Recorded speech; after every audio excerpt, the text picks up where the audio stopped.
CC ആരോടാ നീ കത്തിയേക്കുന്നേ? ഒരു മിനിറ്റ്, നമ്മുടെ കുറച്ച് ഫ്രണ്ട്സ് കൂടെ ഇപ്പണ്ടേ, ഞാൻ പിന്നെ വിളിക്കാട്ടാ.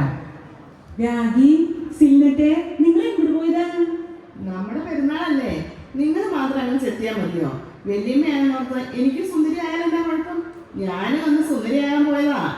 അതെ അതെ, ഞാനായിട്ട് എന്തിനാ കുറയ്ക്കുന്നത്? ഞാനും പോയി ബ്യൂട്ടി പാർലർ. എന്റെ നെയില് കണ്ടോ? എന്റെ രാഗി, എന്തിട്ട് ഡാൻസ് ആയിരുന്നല്ലേ, നിങ്ങളുടെ പാടെന്താ അടിച്ചു പൊളിച്ചൂലോ. ആരും മോശമല്ലായിരുന്നു, ഓരോ പ്രോഗ്രാമിനും ഒന്നിനൊന്നിനും മെച്ചായിരുന്നു. നമ്മുടെ പിള്ളേരല്ലേ, കുറയ്ക്കുവോ? അടിപൊളിയല്ലായിരുന്നു എല്ലാം. ഒന്നും പറയണ്ട രാഗി, എനിക്ക് സ്കിറ്റായിരുന്നു, അതുകൊണ്ട് എനിക്ക് സാരി എടുക്കാനും പറ്റിയില്ല, ഒന്നും പറ്റിയില്ല. ഇതിന്റെ കേട് ഞാൻ പെരുന്നാൾക്ക് തീർത്തു. ദർശനത്തിന് സാരികളുടെ ഒരു പ്രദർശനം തന്നെയായിരുന്നു. അയ്യപ്പാസ് തുറന്നു വെച്ച പോലെ ഉണ്ടായിരുന്നു.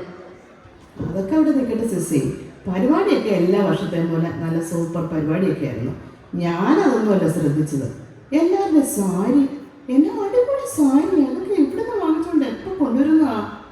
പിന്നെ വേറൊരു കാര്യം ഞാൻ ശ്രദ്ധിച്ചത് എന്നാണെന്നറിയാമോ? എല്ലാവരും മെലിഞ്ഞ് നല്ല സുന്ദരികളായിട്ടിരിക്കുന്നു. ആരും ഒന്നും കഴിക്കുന്നില്ലയാവോ ഇപ്പം? അതോ ഏതാണ്ടൊക്കെ ഇഞ്ചക്ഷൻ ഉണ്ടെന്ന് പറയുന്നത് കേട്ടു. അതെങ്ങാനും ആണോ ഇപ്പം എല്ലാവരും എടുക്കുന്നതെന്ന് ആർക്കറിയാം. മരുന്നൊന്നും എനിക്ക് തോന്നുന്നില്ല. എല്ലാ അമ്മച്ചിമാരും ഇപ്പൊ ജിമ്മി കൂടെ കിടന്ന് ഓടണ ഓട്ടം. പിന്നെ എങ്ങനെയാ അവരിങ്ങനെ സ്കിന്നി ആവാണ്ടിരിക്കണേ? ഇപ്പൊ സാരി ഒരു പ്രശ്നമാ. പെരുന്നാളിന് കൊടുത്തത് കല്യാണത്തിന് കൊടുക്കാൻ പറ്റുമോ? ഇപ്പൊ കല്യാണത്തിന് 3 ഫംഗ്ഷൻ അല്ലേ, ഒരു ഫംഗ്ഷൻ എടുത്ത് അടുത്തേന് കൊടുക്കാൻ പറ്റുമോ? പിന്നെ നമ്മൾ വല്ല സെലിബ്രിറ്റീസ് അല്ലേ, ഉടുത്ത സാരി പിന്നെ കൊടുക്കാതിരിക്കാനാ? ഒരു കാര്യം ചെയ്താൽ മതി, ഈ ഫോട്ടോ എടുത്തിട്ട് ഫേസ്ബുക്കിൽ പോസ്റ്റ് ചെയ്യാണ്ടിരുന്നാൽ മതി. 100 പ്രാവശ്യം എടുക്കാത്.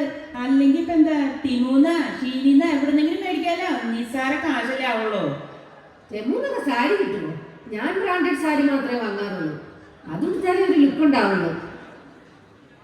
പണ്ട് കഞ്ഞിവെള്ളമൊക്കെ നോക്കി സാരി എടുത്തോണ്ട് നടന്ന ടീംസാ. ഇപ്പൊ ഇത് ബ്രാൻഡഡേ എടുക്കുള്ളൂ, ബ്രാൻഡഡ്. ചേച്ചി, മേരി ചേച്ചിയെ എങ്ങോട്ടാ തിരക്ക് പിടിച്ചോടി പോന്നേ? നിങ്ങളായിരുന്നോ? ഞാൻ കണ്ടില്ല കേട്ടോ. 3 പേരോട് എങ്ങോട്ടാ? വല്ല ഷോപ്പിങ്ങോ മറ്റാണോ? ചേച്ചി ഇതിന് ദർശനത്തിന് കണ്ടില്ലല്ലോ, വന്നില്ലായിരുന്നോ? അതോ, എനിക്ക് ഡ്യൂട്ടി ആയിരുന്നു, ജോലി മാറ്റി കിട്ടിയില്ല, അതാ ഞാൻ വരാഞ്ഞേ. എന്നാലേ ഞാൻ പോട്ടെ, എനിക്ക് ഇച്ചിരി തിരക്കുണ്ട്. എന്നാൽ നിങ്ങളുടെ ഷോപ്പിങ്ങൊക്കെ നടക്കട്ടെ കേട്ടോ. പിന്നെ കാണാവേ. അപ്പൊ പെരുന്നാൾക്ക് കാണാട്ടെ ചേച്ചി. ചേച്ചിക്ക് അന്ന് ജോലിയൊന്നും ഇല്ലായിരുന്നു. അന്ന് അവിടെ ഭയങ്കര കണക്കായിരുന്നു. ആ പിള്ളേരും കെട്ടിയവനും എപ്പോഴും ഭയങ്കര പ്രശ്നമാണെന്നേ. ആ പിള്ളേരും കിട്ടിയതിന് ഒരു വകയാ. പള്ളിയില്ല, പ്രാർത്ഥനയില്ല, എല്ലാ ഏടാകൂടത്തിലും ഉണ്ട്. ആ ചേച്ചി എന്തുമാത്രം പ്രാർത്ഥിക്കുന്നല്ലേ. എല്ലാ ബുധനാഴ്ചയും മുടങ്ങാതെ മധ്യസ്ഥ പ്രാർത്ഥനയ്ക്ക് വരും. എല്ലാം ദൈവം കാണുന്നുണ്ടല്ലോ. ദൈവത്തിൻ്റെ പ്ലാനും പദ്ധതി അനുസരിച്ച് എല്ലാം നടക്കട്ടല്ലേ. എന്നാൽ ഞങ്ങൾ വിടുക കേട്ടോ. ഒത്തിരി സമയമായി സംസാരിക്കുന്ന, സമയം പോയത് അറിഞ്ഞേയില്ല. നാളെ ഇനി നമുക്ക് ഫ്ലാഷ് മോബിൻ്റെ പ്രാക്ടീസ് ഉള്ളതല്ലേ. അപ്പോൾ നാളെ കാണാവേ. എന്നാ ശരി, നാളെ കാണാം.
നോക്കിയാണ്ടി നമ്മുടെ മേരി ചേച്ചി പിള്ളേരും കെട്ടിയാലും പള്ളി വന്നിട്ടുണ്ടോ?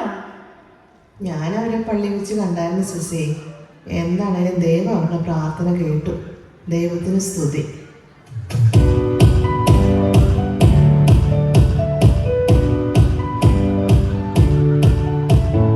സ്നേഹത്തിൻ്റെ, ത്യാഗത്തിൻ്റെ, കരുതലിൻ്റെ പ്രതീകമായ മാതൃവേദി സംഗീതവും നൃത്തച്ചുവടുകളുമായി നമ്മുടെ മുന്നിലെത്തുന്നു.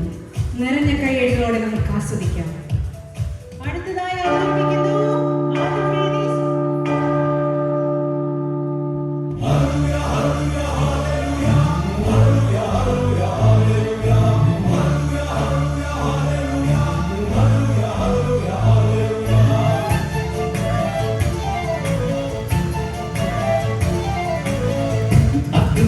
പള്ളിയിൽ ചെന്നിട്ട് ഈശോയെ കണ്ടിട്ടുള്ളോ ശരപാട.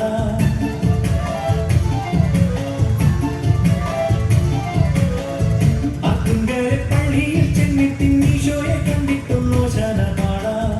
അത്രത്തോളം മക്കളാണ് നമ്മളെ കർത്താവ് കാക്കുവാൻ കുർബാന കൂടാം.